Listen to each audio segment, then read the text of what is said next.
തിരുവനന്തപുരം ബാലരാമപുരത്ത് യുവാവിനെ കുത്തിക്കൊലപ്പെടുത്തി. ബാലരാമപുരം ആലുവിള സ്വദേശി ബിജുവാണ് കൊല്ലപ്പെട്ടത്. വഴിമുക്ക് പച്ചിക്കോട് സ്വദേശി കുമാറാണ് ബിജുവിനെ കുത്തിക്കൊലപ്പെടുത്തിയത്. ബിജുവിനെ വീട്ടിൽ നിന്നും വിളിച്ചിറക്കിയായിരുന്നു കൊലപാതകം നടത്തിയത്. പ്രതി ഒളിവിലാണ്. വിവരങ്ങളുമായി സുനിഷ ഇല്ലൂരാണ് ചേരുന്നത്. സുനിഷ, ഞെട്ടിക്കുന്ന സംഭവമാണ്. എപ്പോഴായിരുന്നു അതിക്രൂരമായ കൊലപാതകം?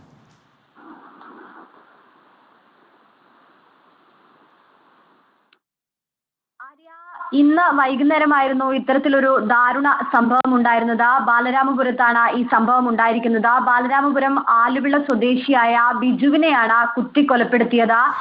ഈ ബാലരാമപുരം വഴിമുക്ക് പച്ചിക്കോട് സ്വദേശിയായ കുമാറാണ് ബിജുവിനെ കുത്തിക്കൊലപ്പെടുത്തിയതെന്നാണ് ലഭിക്കുന്ന വിവരം. ബിജുവിനെ വീട്ടിൽ നിന്നും വിളിച്ചിറക്കി മറ്റൊരിടത്തേക്ക് കൊണ്ടുപോയി. അതിനുശേഷമാണ് കൊലപാതകം നടത്തിയത് എന്നതാണ് മനസ്സിലാക്കുന്നത്. അതായത് ബിജുവിനെ വീട്ടിൽ നിന്നും വിളിച്ചിറക്കി കൊണ്ടുപോയാണ് കൊലപാതകം. എന്താണ് കൊലപാതകത്തിലേക്ക് നയിച്ച കാരണം എന്നത് വ്യക്തമല്ല. ഇവർ തമ്മിൽ നേരത്തെ ചില മുൻവൈരാഗ്യം ഉണ്ട് എന്നതാണ് മനസ്സിലാക്കാൻ കഴിയുന്നത്. അങ്ങനെയെങ്കിൽ അതായിരിക്കാം എന്നൊരു പ്രാഥമിക നിഗമനത്തിലാണ് പോലീസ് ഉള്ളത്. നിലവിൽ ഇപ്പോൾ കുമാർ ഒളിവിലാണ്. കുമാറിനായുള്ള അന്വേഷണം പോലീസ് ഊർജിതമാക്കിയിട്ടുമുണ്ട്. ഓക്കെ, വ്യക്തമാണ്. സുനിഷ ഇല്ലൂരാണ് വിവരങ്ങൾ നൽകിയത്.